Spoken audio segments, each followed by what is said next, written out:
A very, very warm welcome to the Blavatnik School of Government. I'm Ciaran Martin. I'm a Professor of Practice here at the school, former head of the UK National Cybersecurity Centre. Firstly, I just want to say a huge thanks to this incredible turnout. It's out of term. This is a huge event for this time of year, I think reflecting the superstar guest that we have tonight, who I'll introduce in just a moment. I just want to say thank you also to our partners in Just Security for sponsoring this event. Another welcome to everybody online. And indeed, a special thanks to you for turning up so early. It's not the Oxford way. It is much appreciated for the nerves of all of us. So I said we had a star of cybersecurity. I didn't quite reckon that we would have celestial music from a choir outside. For those online, that's one of these differential experiences between being in person and being online. What you don't know is that there's another event about 10 feet away where there is a choir. So we'll be testing the resilience of the school's doors policy this evening, in case you hear any strange noises in the background.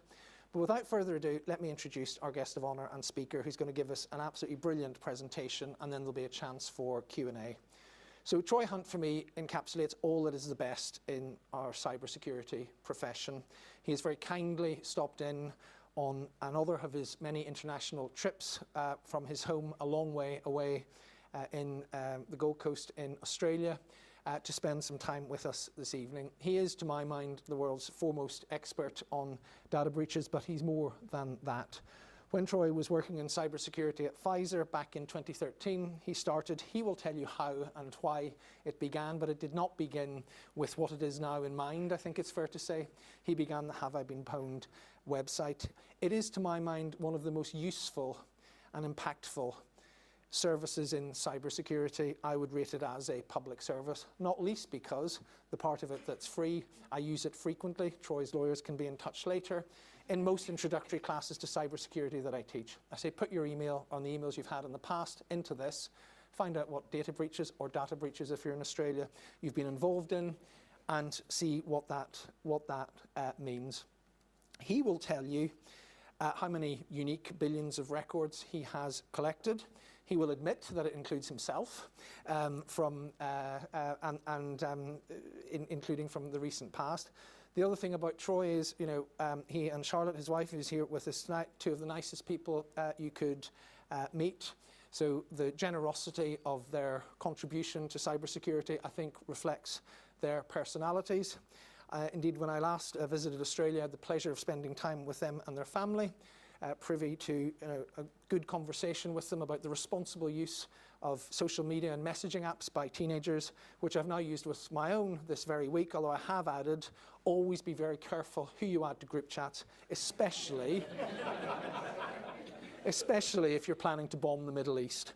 One further point of practicality, Troy will give a presentation. He'll tell you how he wants to run that in terms of your participation and so forth. But after it comes to an end, I'll moderate a Q&A. Throughout, if you're online, please feed through in the normal Zoom chat way. But without further ado, let me introduce a great friend of mine, a great friend and pillar of cybersecurity from Australia, Troy Hunt.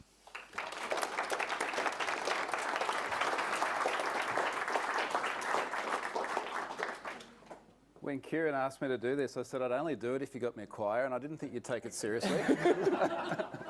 So thanks, mate. That's awesome. New brand. We got a new logo the other day, which is really cool. And we brought a whole bunch of 3D printed logos and stickers and things, so please come and grab these later on and put them on laptops and wherever else you'd like them. Who's used this before? Have I been pwned? Okay, that's good. That's going to be easy. Who's been in a data breach before? Who's been in Dropbox? LinkedIn? Ashley Madison? There's one person over here, and it's always a guy. So I don't know why. Actually, we know why, because we know that when data breaches happen and we get to sort of peek under the covers and see how these things work, we learn all of these interesting things about the business model of the different services. And I think it was actually Ciaran the other day who made the comment when he was visiting us. He said Ashley Madison impacted tens of millions of people, including dozens of women in this breach. And we know because we have the data. So have I been pwned? Well, it looked like this on Monday. So I screen capped this on Monday before I visited some other friends in government in London, and it had 877 different data breaches in there. Unfortunately, as of today, it has 878 because my mailing list got popped yesterday. Now, when I say it got popped, in my jet lag state, I clicked on a link and I got my TURF token phished as well, which was really ironic because I'd spent the afternoon the day before with the NCSC talking about we really need to push unphishable 2FA. We really need to push passkeys. Like, let's get traction. How do we explain passkeys to normal people? And I'll go home and think about it. I didn't think I'd be thinking about it this much. So anyway, we'll talk about that later. So Have I Been Pwned started in 2013, and as Ciaran said, it was when I had a normal job. If I'm honest, a large part of the reason of why I started it is because I wasn't writing code anymore and I just missed it, and I wanted to get my hands a bit dirty. And I didn't think it would actually stick. I didn't think many people would use it. That's why I gave it such a stupid name. It's very, very hard to get anything.com, even in 2013, let alone now. So I called it that and stood it up, and it was largely just the Adobe data breach. So it was 150 million something records. And then I think we had like Stratfor and Sony Pictures and a couple of things like that, but there wasn't much in there. And I think what I found really fascinating with this service is I have these sort of moments in time where I look at it and go, wow, how did I get here? I mean, this is kind of one of them. It's like, why am I in Oxford University talking about Have I Been Pwned? That's really, really cool. I think when it first hit me was when I got invited to Congress in the US, which was very exciting. And I remember they called up and they're like, hey, we're like America. Can you come and speak at Congress? Like, are you sure? I'm Australian. And like, no, it'll be fine. It'll be good. But it's a really serious event, and I had to literally buy every piece of clothing you see me wearing in that shot because, as Ciaran knows, I was going to sound bad the way we put this, but we don't wear a lot where we come from, mostly because it's a beach environment. It's like board shorts and, well, it's just board shorts. You know, that's about it. So I went and bought a suit and tie and even needed like socks, but I didn't want to be too serious about it. So I went online. I was like, hey, does someone want to send me some fun socks? And I did get some socks, which I wore to Congress. And those socks came from Sophos. And they say, for those about to code, we salute you. And I thought, oh, it'd be cool if I wear those in Congress. And just sort of as an indication of like how weird life has gotten, not only did I end up in Congress saying pwned in front of congressmen and congresswomen, but you can actually now buy a stock photo of my socks for $200 off Shutterstock. So how did I end up here? This is bizarre. So look, a lot of Have I Been Pwned is, I guess it's trying to fill what I think is a gap that we had in 2013 and we still have now, which is letting people know about their exposure and data breaches. You're going to see this as a big theme, and particularly as we travel a lot. Trips like this, and Charlotte and I did a similar one to the US and Canada a few months ago, we book to go somewhere where we know there's lots of interesting people, and then we go and spend time with the likes of governments and law enforcement agencies and try and, I guess, understand their challenges, but push some of the things that we think are really important around data breaches. And one of those things is disclosure, like letting people know that they're in a breach. And I've got this quote from our now previous cybersecurity minister, Ciaran knows Claire well. This comment she made on a podcast, and what I really like about it is that the way she has prioritised the individual data breach victims, which is all of us. We've all been in data breaches, some that we know of, a bunch that we probably don't know of yet. And I just really like the way she put at the forefront the victim notification component.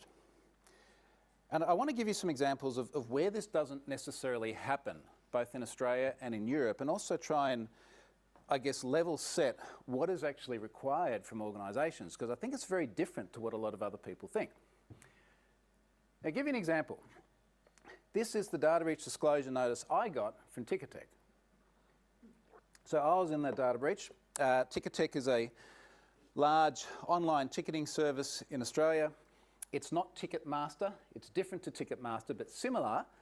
And the other thing they have in common is they both got done by the Snowflake incident last year. So lots of different services, I think about 150 plus different companies had their data exposed via Snowflake.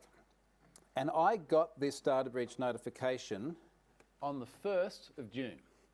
The day before, they had put out a public notice about there being a breach. So obviously they knew about it, they're letting people know. Good on them.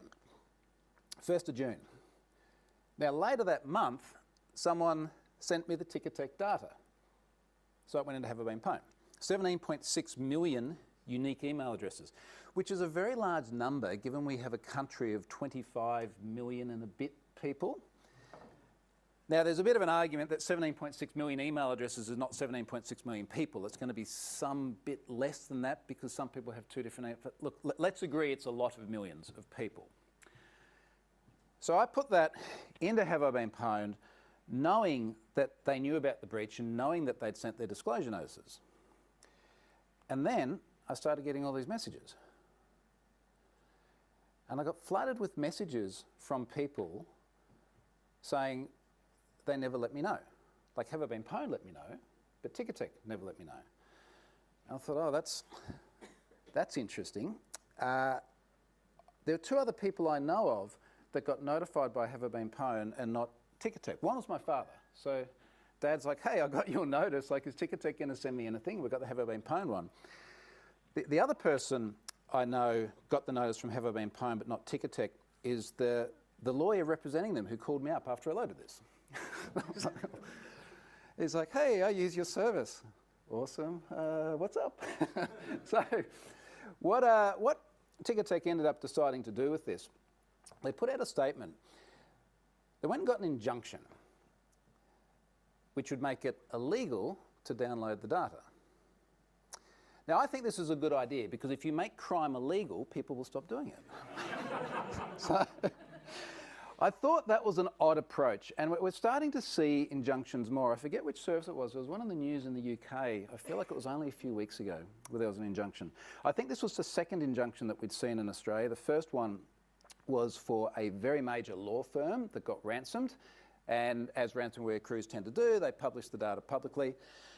And I can kind of understand it insofar as if you think about the data that a law firm has, a big, big law firm, that's super sensitive. Ticketek surprised me though, because it's like email address, date of birth, and a couple of other, I guess in the scheme of things, relatively benign fields.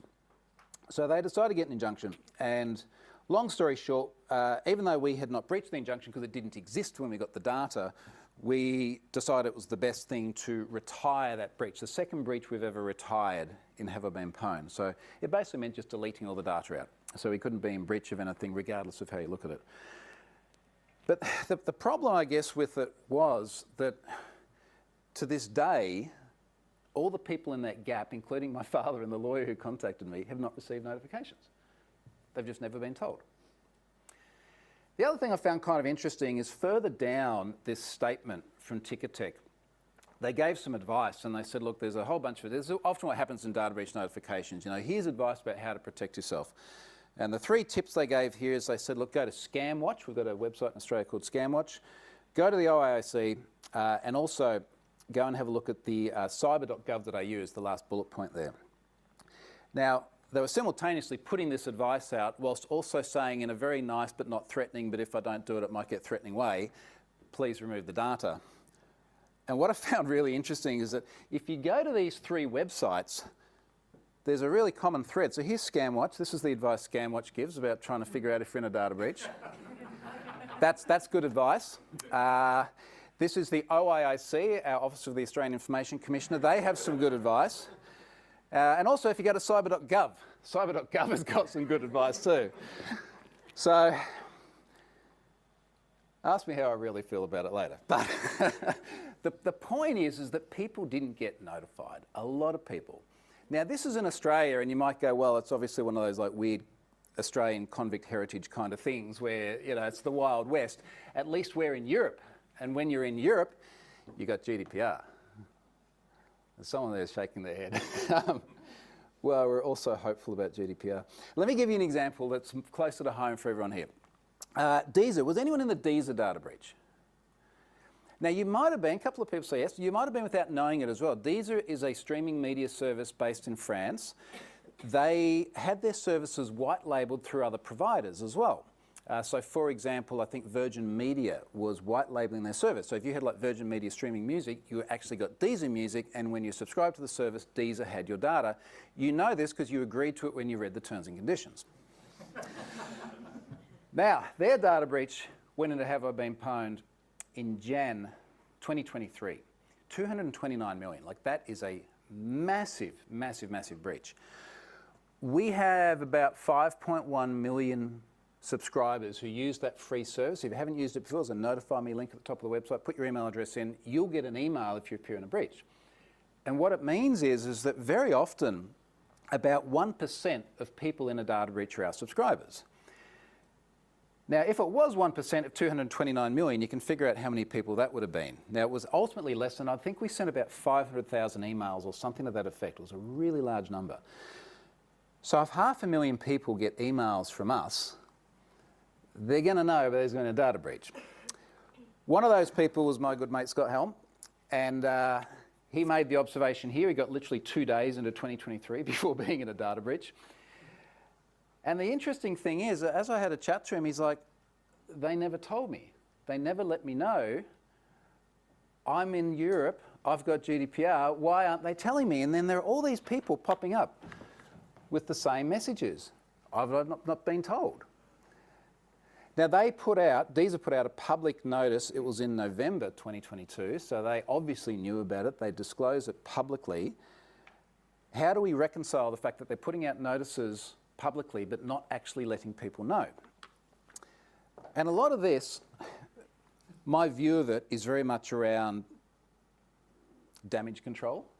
Having known people who have been in organisations that have been breached, I remember one particular incident, and a really, really close friend of mine worked there. And I'm like, mate, we've been trying for like the last 12 days to get them to disclose what's happening. And he says, well, I'm sitting in the meeting room and it's just a table full of lawyers trying to do damage control. Now, as it relates to the likes of Deezer being smack bang in the EU, being French, have a read of how it's worded around GDPR and disclosure. And I've got two different statements here. Now, the one here, I think, is the one that most people think of, where they're like, hey, if there's a data breach and this organisation is within scope of GDPR, then they've got 3 days to disclose. So, 3 days to get their messages out. So great, I'm going to know really soon, right? Yeah, well, not really. Because there's also this. And this is the carve-out that allows organisations, whether it's here in Europe or back home in Australia, we have the notifiable data breach scheme, or in California with CCPA, there's always a carve-out where you don't need to notify individuals unless, depending on where you are, it's worded differently. In Australia, there's got to be a likelihood to cause serious harm. In GDPR, it's worded more like there's a threat to the rights and freedoms of the individual. And then you get a bunch of bullet points of examples of what sorts of things would constitute a threat to the rights and freedoms or likely to cause serious harm. And it's things like a likelihood to lead to identity theft. There's one in there I found quite interesting, which is like a likelihood of emotional distress.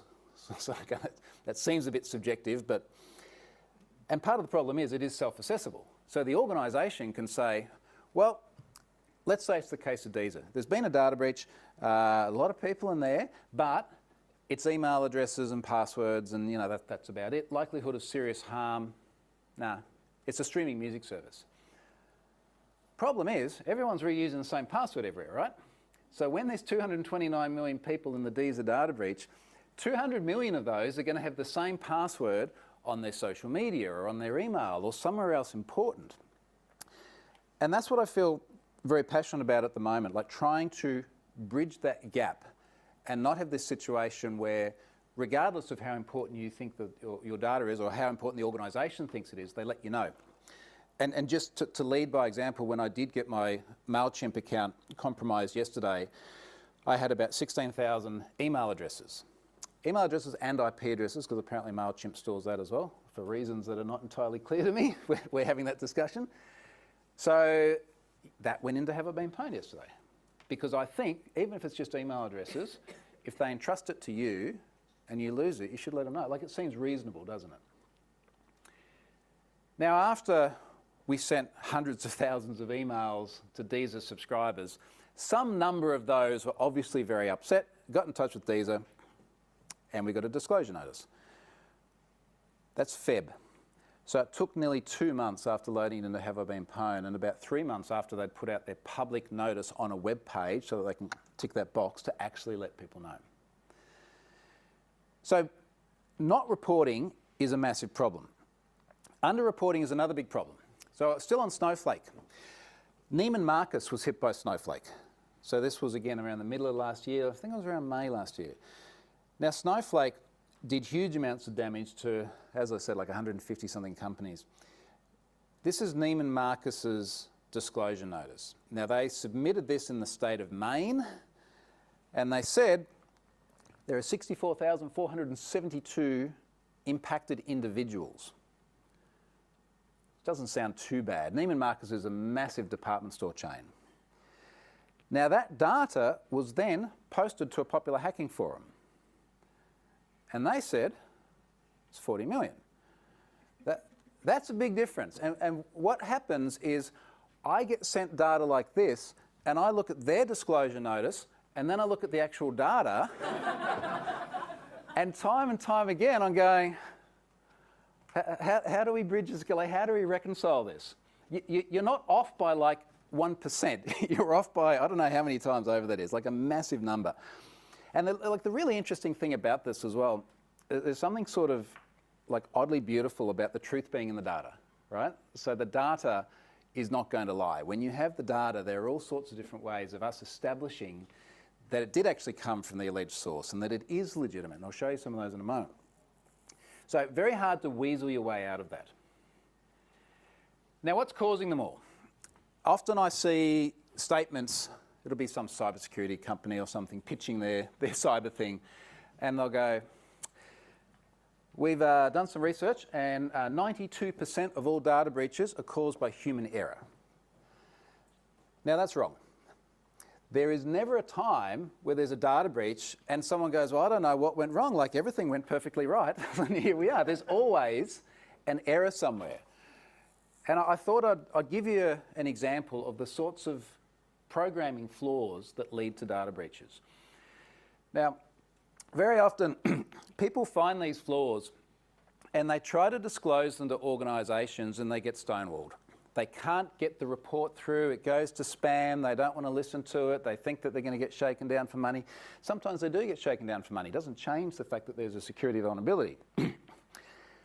Often people get in touch with me and they say, look, I've been trying to talk to this company, I can't get in touch with them, can you help me? And I'm like, yeah, like some people follow me online, if I tweet something I normally hear about it, let's give it a go. So, this is real. I was going to say if you're new to Grindr, but obviously there's enough recognition here based on the response to the audience. Someone got in touch with me and they said, look, I've contacted you because they're trying to report this issue. One of the biggest gay dating applications.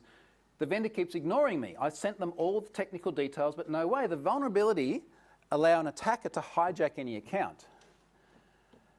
And that sounds bad for an account of any nature, let alone something in the relationship space, and especially let alone something that then has to do with sexuality. We do start to get into that sensitive personal information space then. So I went through and verified that it was legitimate, and I'm going to show you what that vulnerability was in a moment. And then I went, well, you know, I'm going to write this up. I'm going to write a blog post. Obviously, we got them to fix it first. But in order to write a blog post or something like this, I really want to try and demonstrate that one person can take over someone else's account. So I needed someone with an account. So I went to my good friend, Scott Helm, and he didn't have one, but he kindly set one up for me. So this is the profile we set up for Scott. And I said, look, make it realistic, but just be clear that it is a test account. Now, how do you know it's a test account?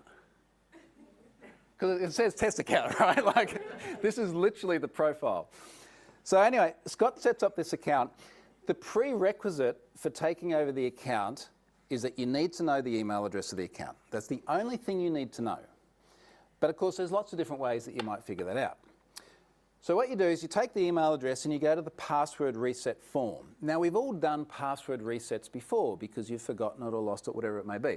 And we know that the way it works is you put the email address into the form, you click submit, you get an email to that address which has some sort of a secret token in it, and then you click it and then you set a new password.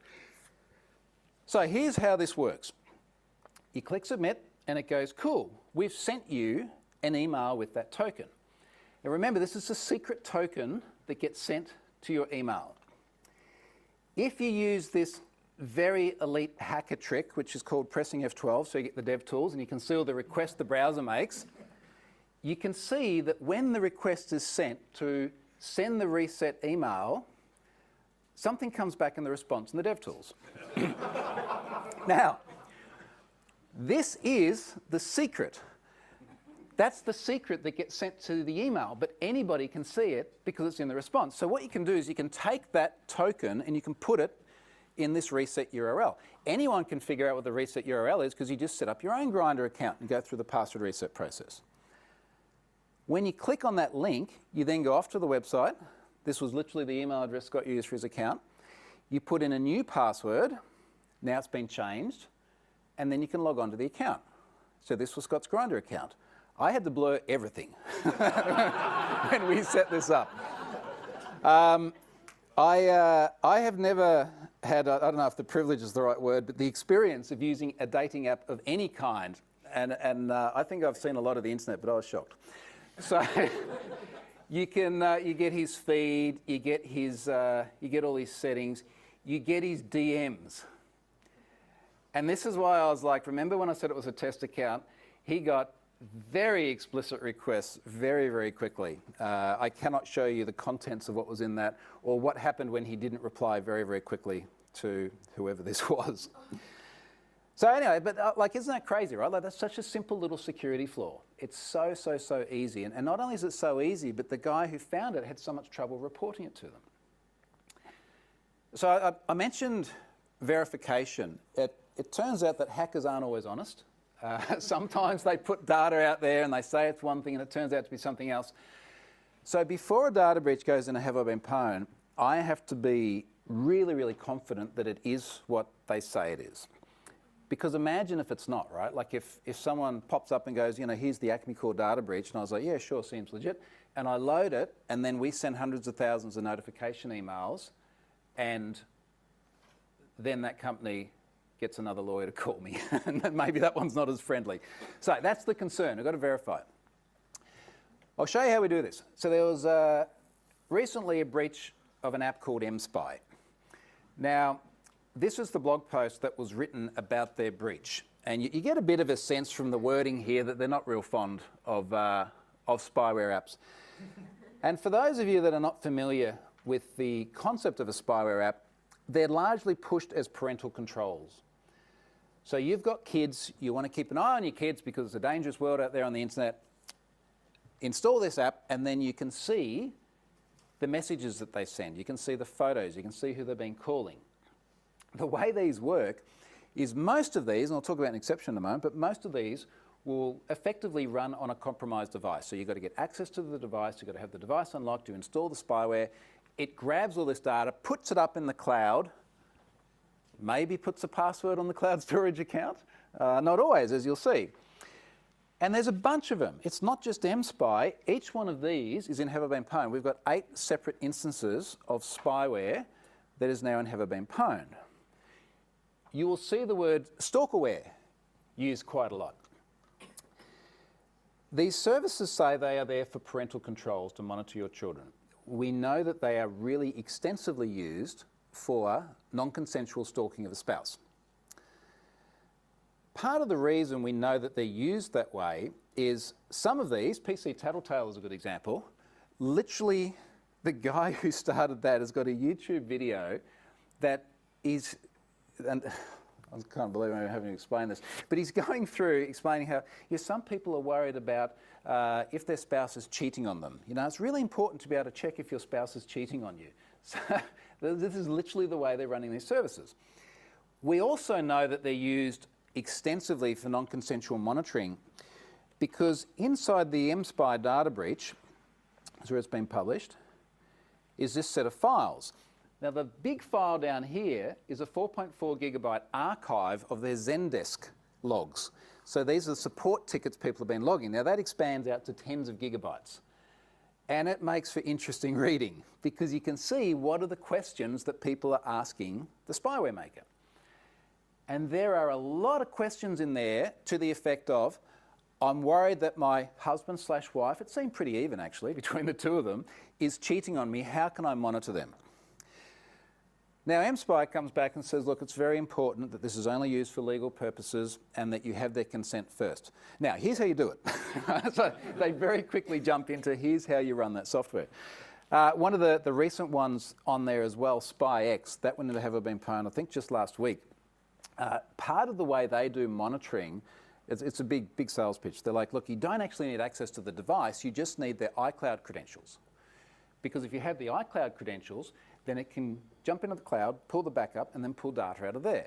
Now, of course, in order to do that, there are other things that you need to do. If there's a second factor involved, you need to be able to use that. If you're using, well, you're in the UK, no one's using advanced data protection now in Apple, are they? Oh, sorry, too soon? Anyway, but if you were using that and you had end-to-end encryption, you'd need the device. So anyway, we know from the Zendesk logs that it was, it was what we all thought it was. So, is it legit though? So someone sends me all this data. Is this data legit? And there's a really easy way for me to check whether something like that users file has actually got users of the service. What I'll do is I'll go to the website and I will pick a Mailinator address. Anyone used Mailinator before?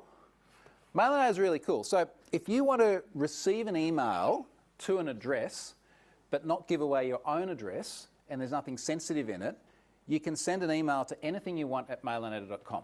So if you send it to like troy@mailinator.com, then you go to mailinator.com, you type Troy in the top, and then you see the mailbox, which is kind of cool. This is actually useful if you want to, say, read a white paper online and it wants all of your personal details first, including your email address. You chuck in a Mailinator address. Now, in any reasonably sized data breach, there is almost certainly Mailinator addresses, unless the website blocks at mailinator.com. Now, if it does this, Mailinator's got alternative domains that you can use. So if they block mailinator.com, use notmailinator.com, and that actually works. So anyway, if I go and grab several different Mailinator addresses from the data breach and I put it into the password reset and it sends the email, and then I go to this public mailbox and I can see that it gets the mail and it's literally sending through the password reset link, my degree of confidence skyrockets because I've just picked 3 random addresses out of the corpus of the data breach and every single one of them had an account on the service. So that's a pretty handy way of verification.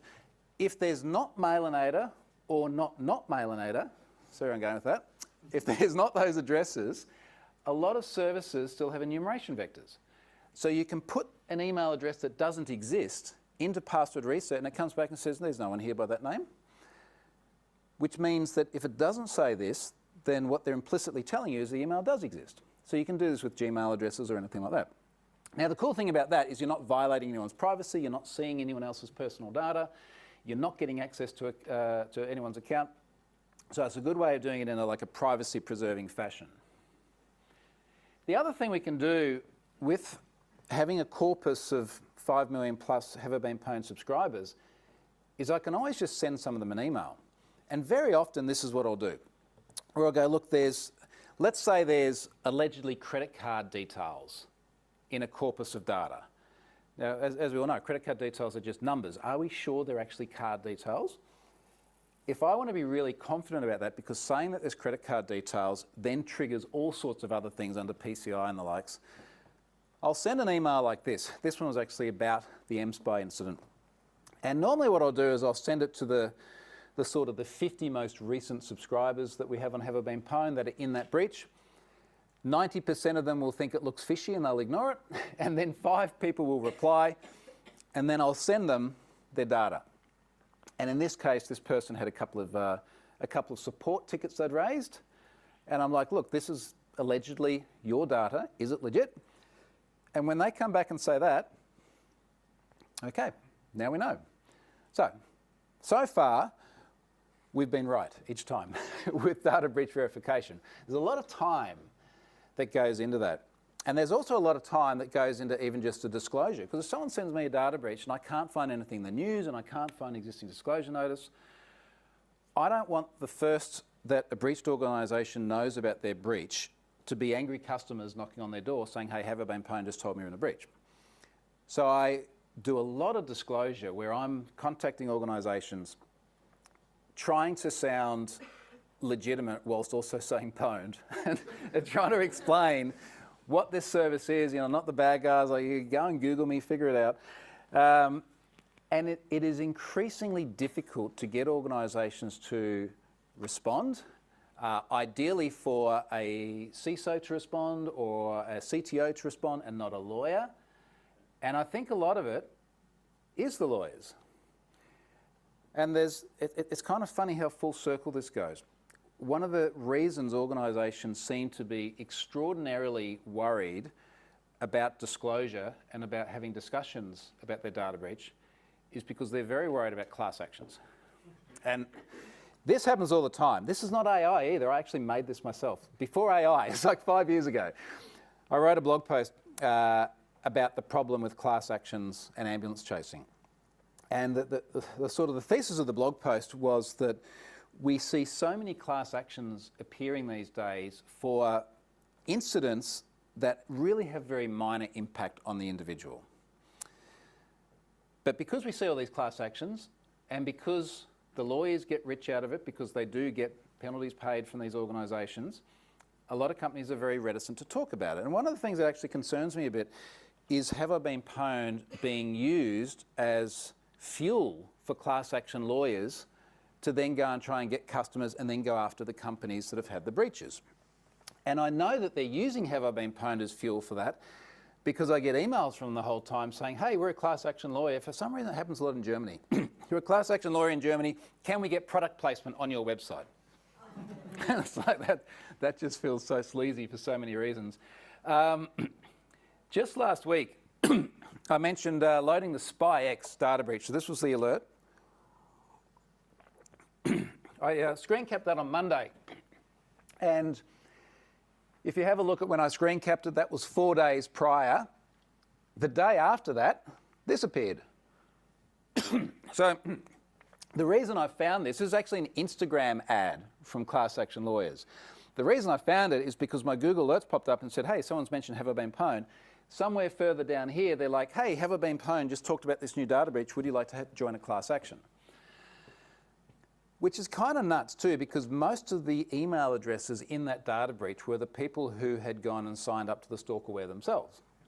And in fact, I did the usual data breach verification thing.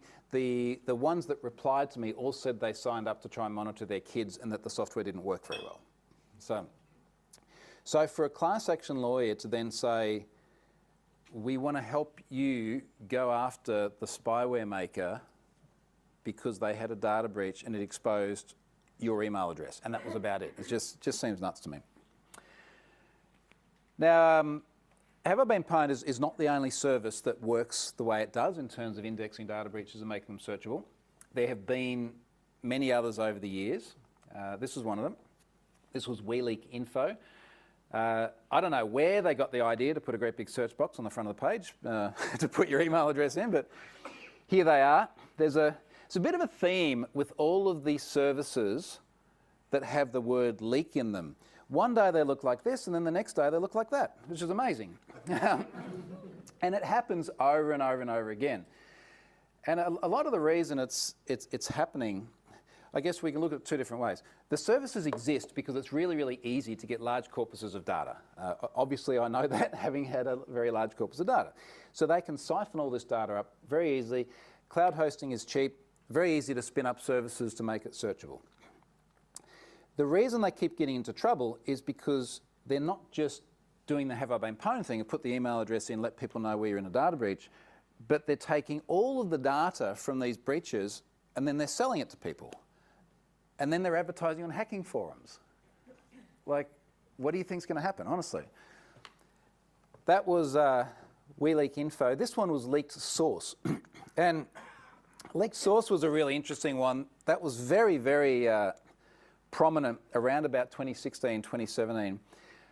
And I actually had people sign up to this service and pay money, as low as 76 cents a day, pay money to get my data, and then they'd send me my data just to kind of make the point. And my data had things like, obviously email address, but it had phone number, it had date of birth, it had things like a password that I'd used in the past. So people actually buying this data, not for good reasons either. You know, you're not advertising on a hacking forum thinking that it's going to be used to help protect people. A common thread with all these services, other than the word leak in the name, is it's very hard to find information on who runs them. You know, like, I wonder why. Everyone tries to be very anonymous. So when you go through the about and everything like that, it's not like the about and have I been pwned. You go there and Charlotte and I got our heads on it and information about us. Obviously the people running this are trying to remain anonymous. But this site did get taken down, and they identified the person. I'm going to choose my words really carefully here. We're recording this, aren't we? This nice person, Jordan Bloom. So Jordan Bloom, I think the correct words to use was running the company that runs the service. And there was no information about him or the company or anything on the website. Obviously, he wanted to fly under the radar and be kind of anonymous. This was one of the services that was advertising on hacking forums. They were cracking passwords, selling it to other people. He was trying very hard to be anonymous, but I feel like what partly let him down was then driving around in a bright green Lamborghini. That service did get shut down, and it joined the ranks of many others with the word leak in them, which I'm pretty sure is where this next one will end up going as well. So this is one I think is still up at the moment, Leak Lookup. And I was sort of making the joke that all of these services with the word leak end up sort of going in the same direction. What I found really, really, I guess, entertaining with this one is that having seen what's happened to the likes of leaked source, for some reason, they still took the wording from the leaked source website and put it on their own in terms of acceptable use of the service. And this is sort of the way these services try to skirt around the fact that storing all of this data and selling people's personal information to the highest bidder is going to probably get you into hot water. They say, look, you're only allowed to use it for personal security research or personal security purposes and data breach, data research. You can't use it to do illegal things, and that keeps us legal. Well, apparently not. So the same thing just keeps happening over and over again.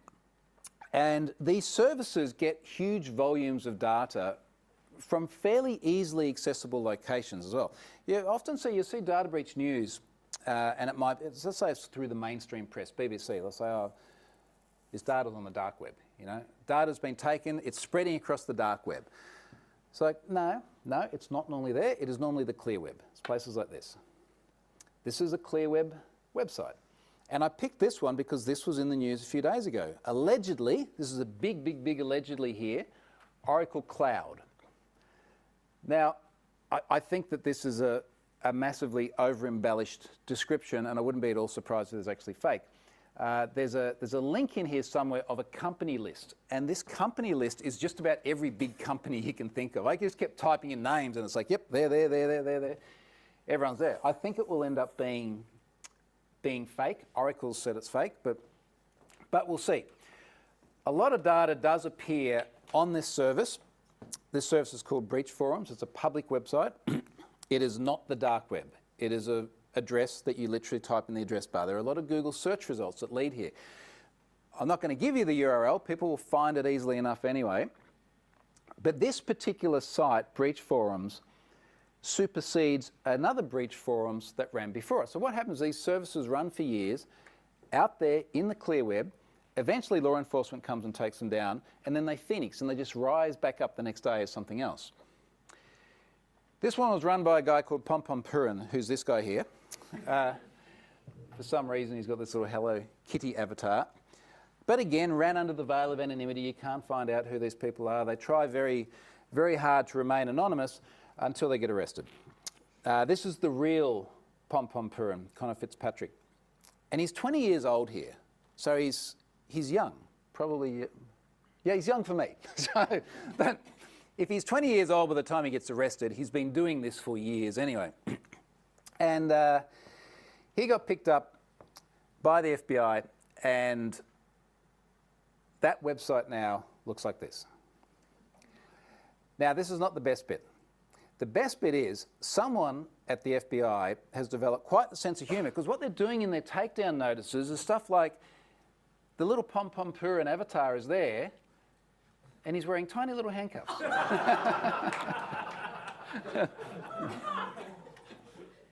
And we went to Pittsburgh a few months ago and spent some time with the FBI, and I was like, whoever is doing this is just doing awesome work. Can you please keep it up? And this isn't the only one as well. There's another one. So we had Genesis Market a few years ago. So Genesis Market was this service where you could buy the cookie material from infected machines. So a machine gets infected with malware. If you have the cookie material and you have the browser fingerprint, you have everything you need to recreate sessions and effectively session hijack victims. And Genesis Market was selling this material, so the authorities ran Operation Cookie Monster, which I thought in and of itself is funny. That's a good name. And Operation Cookie Monster was obviously going after the people selling the cookies. I like the artwork where they have the FBI hoodie there looking at the screens with the other guys in the hoodies. But the bit that I really liked is for Operation Cookie Monster, someone at the FBI thought the right thing to do was to put a half-eaten cookie there on the desk. And again, I think someone there's just having a bit of fun with it, so good on them for that. I'll give you one more good example of just how egregiously bad some of these data breaches are. Has anyone used Spoutable? So, remember when Elon went a bit crazy after buying Twitter? A bit. A lot of people went to other platforms. Obviously, a lot of people went to places like Mastodon. There are other much more right-leaning websites like, you've probably all heard of Truth Social, and there's Gab, and there's Parler, and there's all these sorts of other things. And Spoutable was meant to be one of these alternative websites, alternative social media platforms.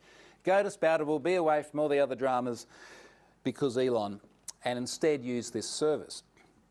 And someone, just like with the Grindr situation, got in touch and went, you should see the security vulnerability with this. And this, to this day, is one of the worst things I've seen.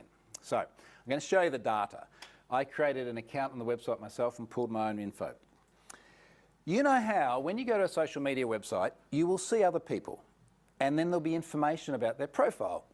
And very often this profile information is pulled back via asynchronous APIs. So your browser loads the web page, and then it goes and hits an API for, say, Troy Hunt.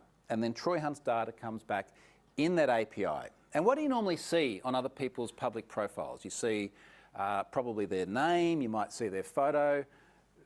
Not much more than that. Like, it's meant to be pretty sparse. In the case of Spoutable, when anyone viewed my profile, this is what came back. Now, I'm going to talk you through several interesting things in this, because I had many moments of surely this is not what it actually looks like. So, half a dozen interesting things here. Start with this one.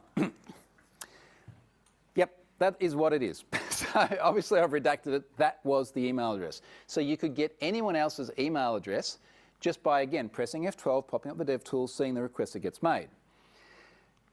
Same with the IP address. That was their real IP address. Now, of course, the IP address not only geolocates them, but then it correlates activity with other services.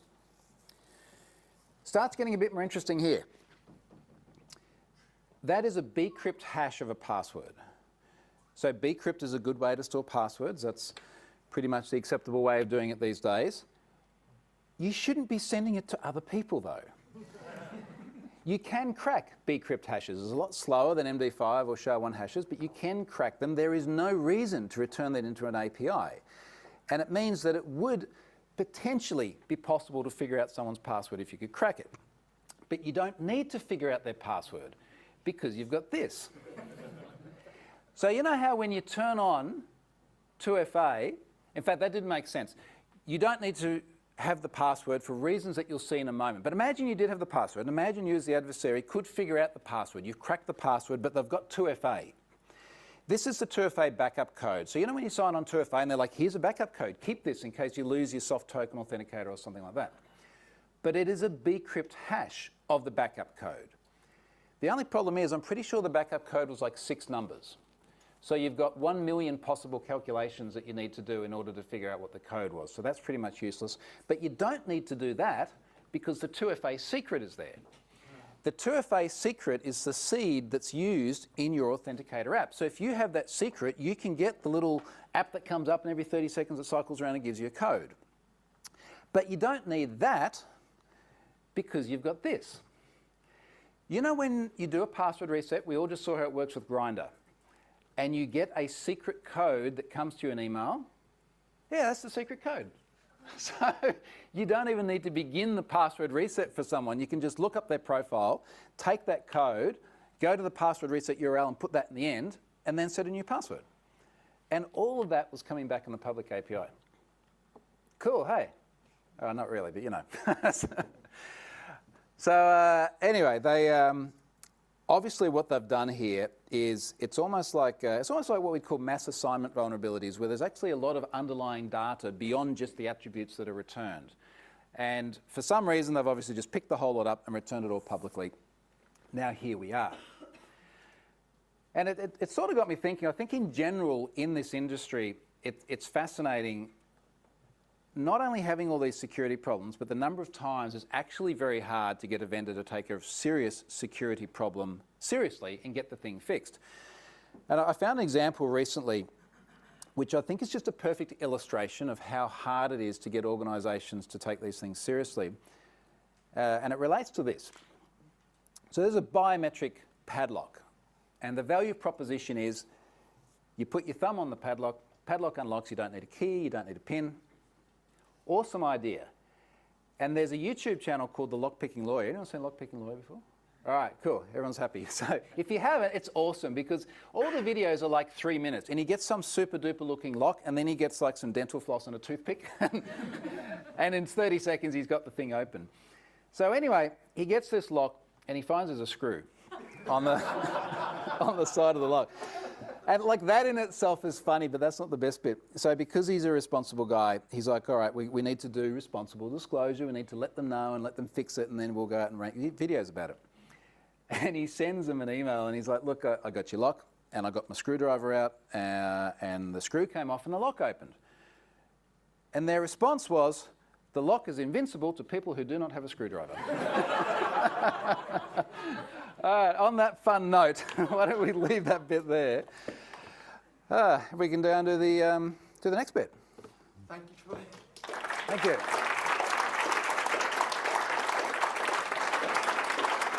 Yeah. Have a break, Troy. I'll get the online Q&A, which I nearly forgot. Get a drink, have a rest for about 30 seconds while I filibuster to allow you to get settled. Thank you. That was a tour de force. I'm sure there'll be plenty of questions. Let me abuse host's privilege just for one, maybe 2 questions. One half serious, the other serious. So my half serious question is about, towards the end of your presentation, you went through all these breach forums that turned out to be seized by law enforcement. Do you have any competitors who are actually not criminals? Look, I think there's a spectrum, right? And I'd like to think that Have I Been Pwned is on sort of the lightest end of the spectrum for many reasons. I think the intent, everyone hopefully has a fairly good idea of the intent. The sort of the privacy preserving approaches we take. So, yeah, for example, the only thing we load into Have I Been Pwned is email addresses. We don't load in dates of birth and passwords. We do have a totally separate channel which is only passwords disassociated from email addresses, and that's purely so that organisations can stop those passwords from previous breaches being used again. So we don't put a lot of stuff in there, and I think that puts us at that very, very light end of the spectrum. There are other very legitimate, very legally operating services that do have a lot more data.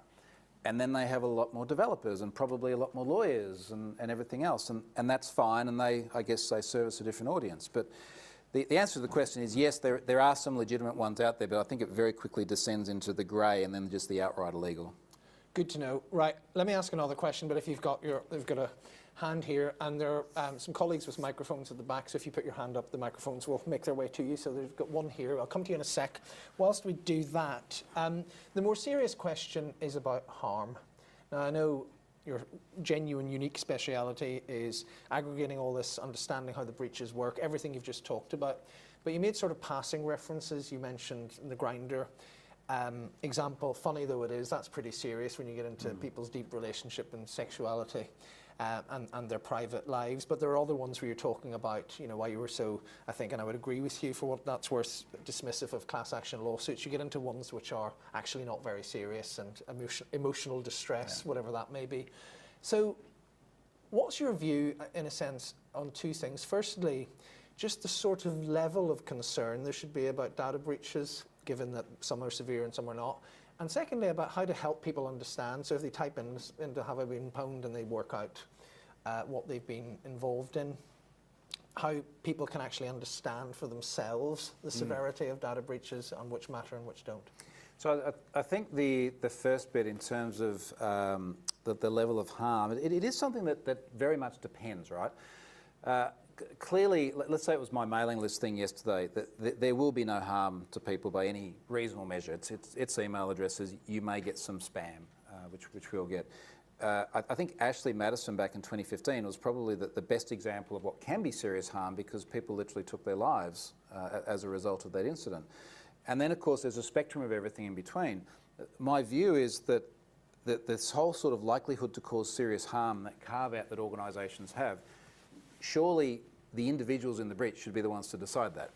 So let's take Grindr as an example. There will be people for whom, if they're in Grindr, they're like, well, look, I'm openly gay and having relationships anyway, like it doesn't worry me, why do I care?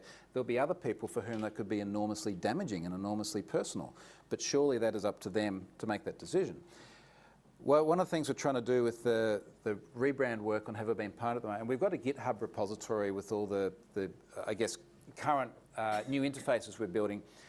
On a per breach basis, we're going to have like a dedicated breach page, which is a lot more, I guess, robust in terms of offering information about what to do.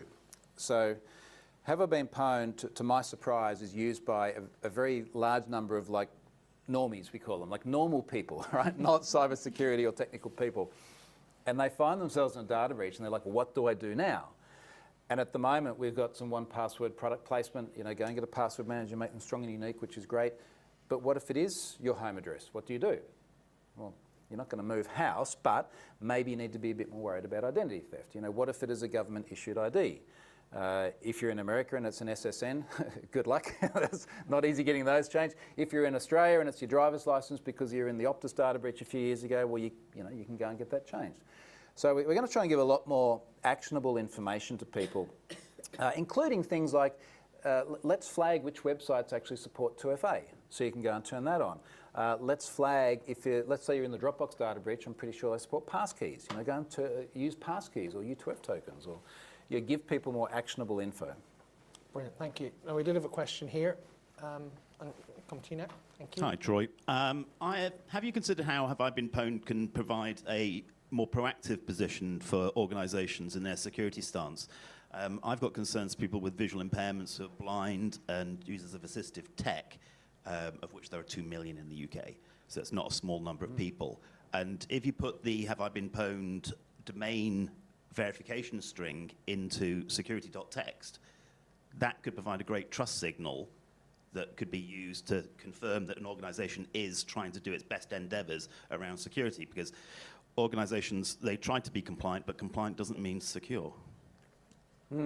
Okay, where are we going with this? So I'm kind of curious, so what would you put in security.txt, the domain verification token? As a KVP, yeah. As an indicator that an organisation has verified their domain on Have I Been Pwned, and is, I guess there's a question of how much trust should that then transfer? So if someone goes to a website and I'm thinking out loud here, they go to a website, and then if we check the security.txt, we can see that that website has been doing domain checks on Have I Been Pwned.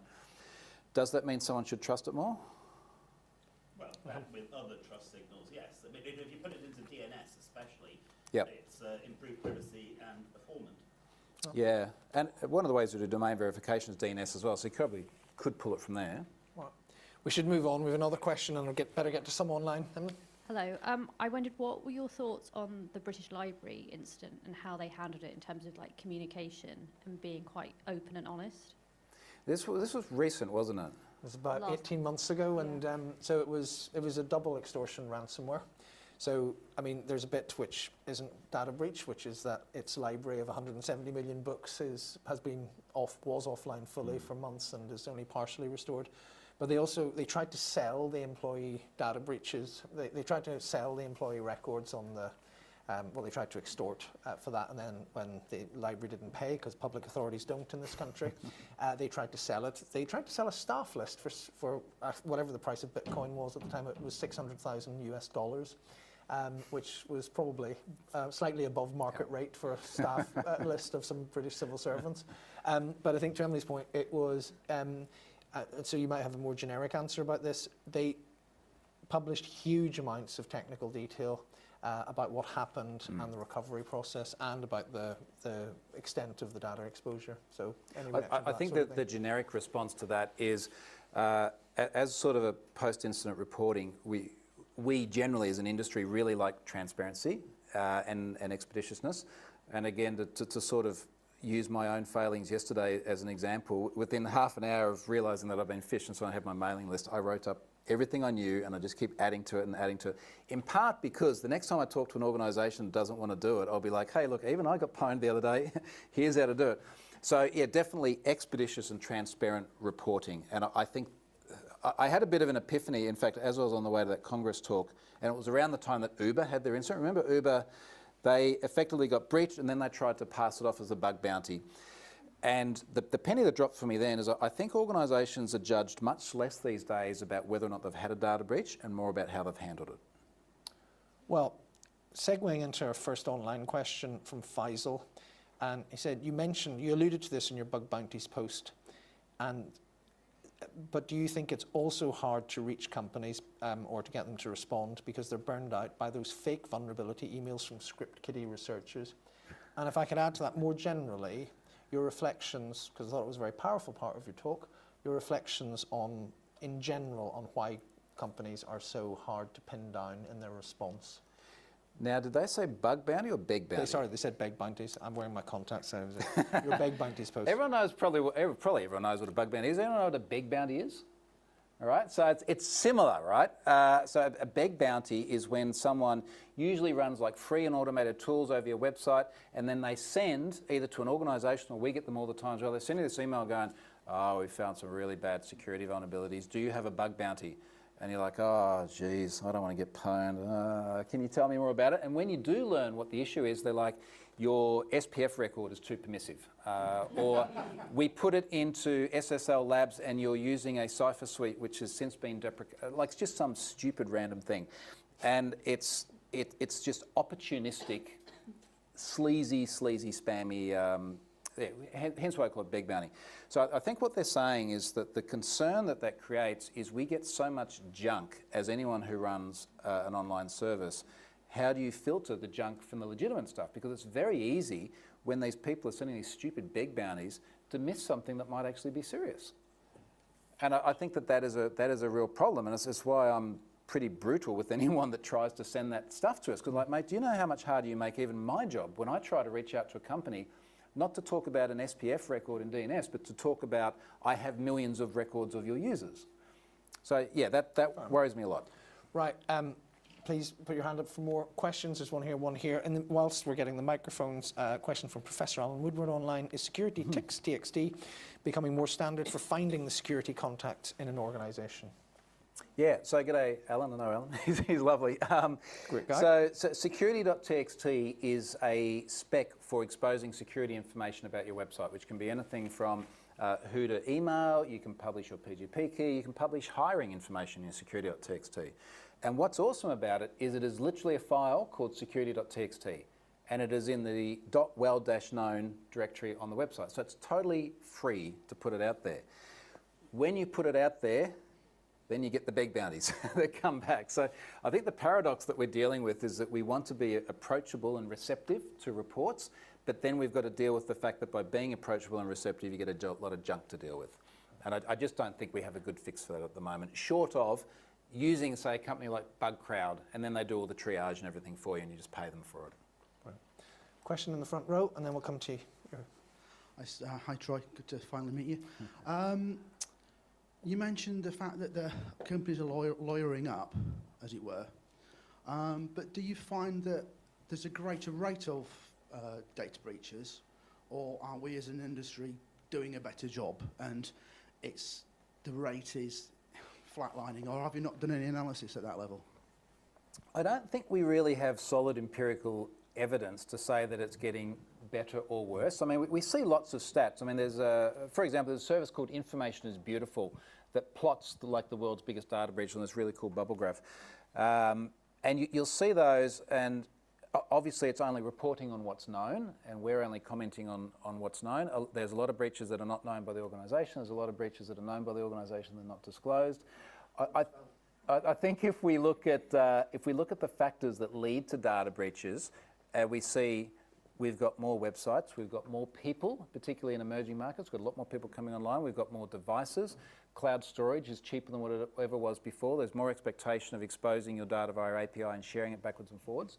And look at how many times we have breaches that are entirely related to third parties, like the Snowflake situation.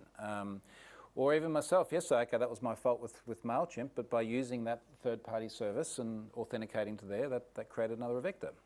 So I think that we've got all of these factors that are certainly not helping the problem get any better. Question here in the third row. Hey Troy, that was a great talk, thank you. Just a quick one on how you deal with inquiries if you get them from companies saying, look, I think we've been breached. This is the data I think has been breached. What do we do with it? What sort of what now? How would you handle that sort of inquiry? I think for the most part, companies don't really like hearing from me. You know, and there's been many times I've sent an organisation an email and they're like, "Hey, lovely to meet you. I was really hoping you'd never send me one of these." I don't tend to get emails from companies that have been breached, with a few exceptions. There are, I think, 9 or 10 data breaches that are self-submitted on Have I Been Pwned. So if you go to Who's Been Pwned, search for self-submit. Yeah, there's a bunch there, but they're obviously the outliers. I do often get queries from organisations who might be like, look, have you seen anything out there? Or I think we've got about 250,000 different organisations that use the domain search feature. So we've got a lot of companies on there, and if I come across data, usually one of them's in there, like already monitoring their domains, and I've got an email address. But yeah, look, there's probably not a lot of outreach saying we've been breached. You know, what do we do now? They'll go to CyberCX and pay them a huge amount of money or something like that. No comment on that. So look, a question online from Anne Hargreaves, and if anyone else has a question here, we'll get a microphone over to you and you shortly. Anne asks, a lot of open source maintainers are currently saying that AI crawlers are DDoSing their sites. Are AI crawlers causing any difficulties with HOBP? Yeah, interesting. I'm sure I know Anne from online as well, so thanks, Anne. Short answer, no. Largely because crawling alone, there's not really a way you can crawl it. You could enumerate, but we've got a lot of anti-automation behind, say, the front page where you can do the search. And then one of the things that actually chopped out a huge amount of abuse, and I'm sure we would have seen this with AI if we hadn't done something, is the API. So there's an API to query email addresses. We've got auth on that now. You've got to go and buy a key, and it starts at only $3.95, which is like you can't even get a coffee for that anymore. But it's amazing how much the bad guys are kept away once you've got to put up a credit card. So, no, we haven't seen that problem. Interesting. G'day, Troy. You mentioned before that you think a lot of organisations are judged more on how they remediate a lot of security issues, but do you think more could be being done for developers to write more robust code and be able to fix vulnerabilities as they come up. I mean, there's so much money that's been, excuse me, being spent in the industry, billions and billions on having to remediate faulty code after the fact. So do you think there could be more done on the secure coding training aspect and indeed threat modelling, and other than just two-dimensional learning, videos, trivias, all that kind of shit, to actually have the developers up to speed? Yeah, totally. And I mean, before devoting all of my time to Have I Been Pwned, most of what I was doing was security workshops and training. So I guess I had a vested interest. But there's so much empirical data that when you shift security left in the software development lifecycle, you get just an order of magnitude of good returns on it, because you're avoiding building the problems in the first place. And it's not just not building code that's vulnerable to SQL injection, but I would love developers to be doing things like saying, well, do we really need to collect dates of birth and store that in the system? You know, if we can not do that here, then later on when the software's out there and deployed and there's a data breach, and the impact of it is less. So yeah, I think devs have got a massive role to play in this. Was there a question on this side of the mic, or otherwise we can go to you? Thank you. And then there's a question just next to the gentleman who already spoke, but please go ahead. Hi, I am a software engineer and super interested in the examples that you showed of API responses coming back with the kind of information that should never, ever be logged, let alone returned in an API response. I'm wondering though, if in your analysis, do you ever look at the frameworks and the tech stack behind these data breaches, and do you notice any trends? Are there any particular frameworks that come up often? Are there any sort of communities, language communities, where maybe lax security practices seem to be prevalent? Yeah, I mean, the main trend that comes to mind is a lot of VBulletin. Now, okay, that's not a language per se, it's a SaaS product, but there's a lot of VBulletin there because people stand it up and they go, that's cool, I got my forum, and then they go away for years and then they don't patch anything and they end up with problems. But I think, is it like, you know, is PHP any worse than .NET, for example? I don't really have anything empirical around that. I would say that most of the time when we see a database that's been dumped from, due to SQL injection vulnerability, and often people are using SQL map just to dump the whole thing, they're MySQL. I don't see much SQL Server.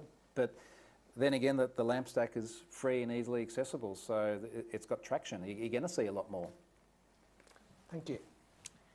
So hi, I'm an incident responder, and you've talked about underreporting of records, and like I've seen companies not have the means to find out if they had, like, you know, this amount of breach. Like you gave the shiny hunters example. I have dealt with the same example.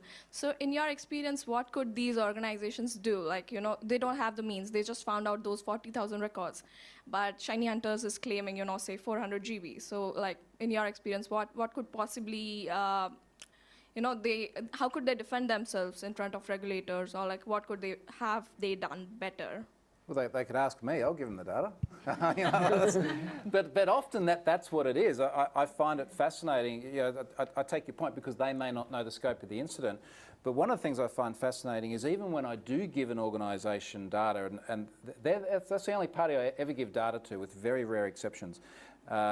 Yeah, if I'm given a data breach and I contact the organisation, it's like, let me give you everything that I have. And then they'll take, in some cases, weeks. It's like, we're trying to figure out the extent of it. It's like, look, I'll give you the regex to pull the email addresses out. Like, you can figure this out really, really quickly. So, look, I think, and this probably goes back to the Ticketek example as well, it's very easy for an organisation to underestimate the scope of the incident if they don't actually have the data. I think there was one more question here, and do you have a question as well? Yeah, if we take a question here, and there, and then I think I'll have to call it, because I need to ask one question, because otherwise the dean of the school will not be very happy if I don't ask it. But yes. Hi Troy. You've mentioned earlier on, obviously, there are more governments, more political will at the moment in terms of trying to get more unencrypted access to end users' data. Do you think that there is likely to be more political will to amend things like UK GDPR and the EU GDPR to make the reporting requirements for end users a bit more stringent, to sort of to remove some of the get out clauses as we currently see them around the harms? Excellent. Proper School of Government I was question. just going to say, that's a good one for you. Well, mine is it? No. Do you want to do it? No, you do it. I'll sum up. I suspect that there's not sufficient appetite to add legislation around that.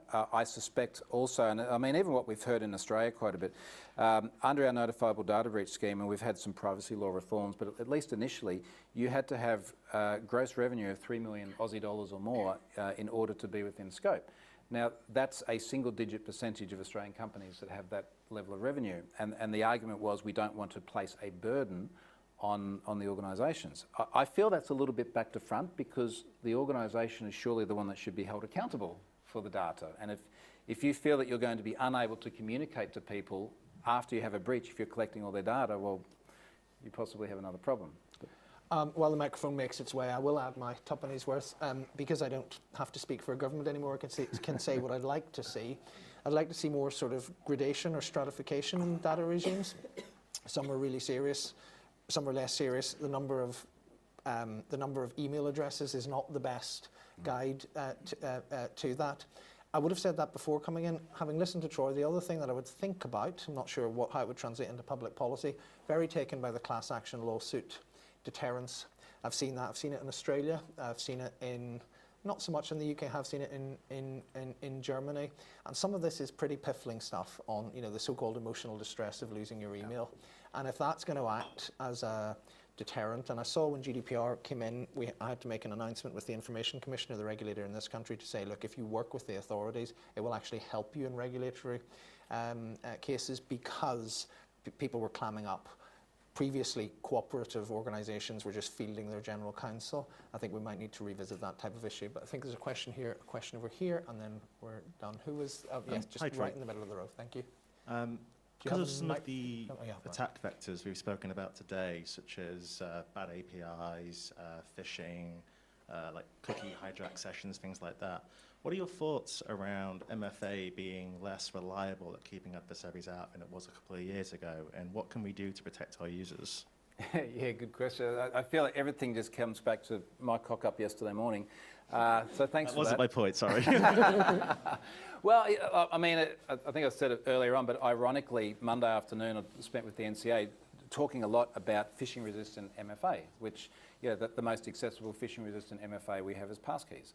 So, yeah, passkeys are awesome, and there will be ways of circumventing that. I saw something just recently about how you could do it with some Bluetooth devices under very specific circumstances, but it just raises the bar so much. And I think what really hit me yesterday is just how fast and easy it was with a soft token MFA to just completely rinse your account. So phishing resistant MFA is going to be a big push. And I think you'll see the NCSC pushing that a lot more over the remainder of the year as well, particularly more so than pushing the old logic of they've been very much like use 3 words to create a strong password. I think you'll see a lot more on passkeys. And lastly, just thank you. Hi, Troy. First of all, thank you so much for all the work you're doing for the community. It's invaluable. Thanks. I'm sure everyone are grateful for that. So I hope that more probably a related question to the building we are in. What do you think about identity verification services and online voting? I think identity verification in general is a massively volatile space. I know in the UK, I think you have to do identity verification for adult sites now, or is that coming? Imminent. Imminent. In theory, in Australia, we're leading the world here because apparently by the end of the year, you will not be allowed to use social media unless you're 16 or older, which then begs the question, how do you prove that? Because it's not just going to be our 15-year-old son, for example, that's going to have to go through this. It's going to be me. How do I prove that I'm over 16? So we're getting back to this whole identity verification thing, but how do you do that in a privacy-preserving fashion? We just don't have good answers to it. And I don't think using a government-issued ID to watch porn is a great answer either. The Australia experience on social media is going to be absolutely fascinating to see how that pans out, given that they've announced the policy without the implementation mechanism. And I should clarify that I know that the age verification for pornography sites in the UK is imminent for purely professional reasons. Now, you've been incredibly generous with your time. It's been a brilliant talk. You and Charlotte have a 4 a.m. start tomorrow, and you even were delayed getting into this country because of the Heathrow fiasco. But you're not done yet. You're almost done. Quick question from me, because we are in a school of government. My favourite slide for this specific talk in this specific venue was the one where the government of Australia, in its various forms, refers its citizens to you. And pretty much most of your company, you and Charlotte, are in this room. So it's an extraordinary position to be in. So we've had a question, if you like, on, say, regulatory reform or legislative reform of data, but what would you like to see governments like your own national government, like the UK government, like European governments do in this space? Doesn't have to be change the law, could be. But what would you like to see them do that would mean that you're not in this slightly weird situation where something you started as an interesting hobby to get you coding again has become sort of a critical service in your home nation and beyond? Well, I think honestly it just comes back to mandating disclosure to data breach victims. I would love to see governments push us in a direction where, whether it's Ashley Madison or Troy's blog mailing list, it's like if you're in that data breach, I'd like to see much more obligation on organisations to let you know. And it's that simple. Okay. Well, look, on that note, I have various comments online. Thank you very much for this brilliant session. Thanks, Troy, great event, and so forth. There is a question from Joseph saying, when is the new design going to be launched on haveibeenpwned.com? So that's your final question. I think we're targeting about mid-May at the moment. So the reason we're getting it early tomorrow is we're going to Iceland, where we have our one employee and we've got our front-end developer. But you can go to preview.haveibeenpwned.com, see the ideas that we're coming up with. The GitHub repository has an issues list, and you can go through and also join the discussions. Anything that you find or that you want to see, drop it in there. But yeah, hopefully we're about maybe 7 weeks off launching that. And then we'll at least have a platform that we can evolve much faster as well. Well, look, on that note, a huge thank you. I think, although that was probably quite generalist for you in terms of the material and content that we have at this school, this is proper geeking out. And so we did have to squeeze some public policy in there. But in terms of understanding data breaches, however you want to pronounce them, how they work, the guide to this weird underworld, and the account of your own brilliant service, please show your appreciation for the one and only Troy Hunt. Thank you.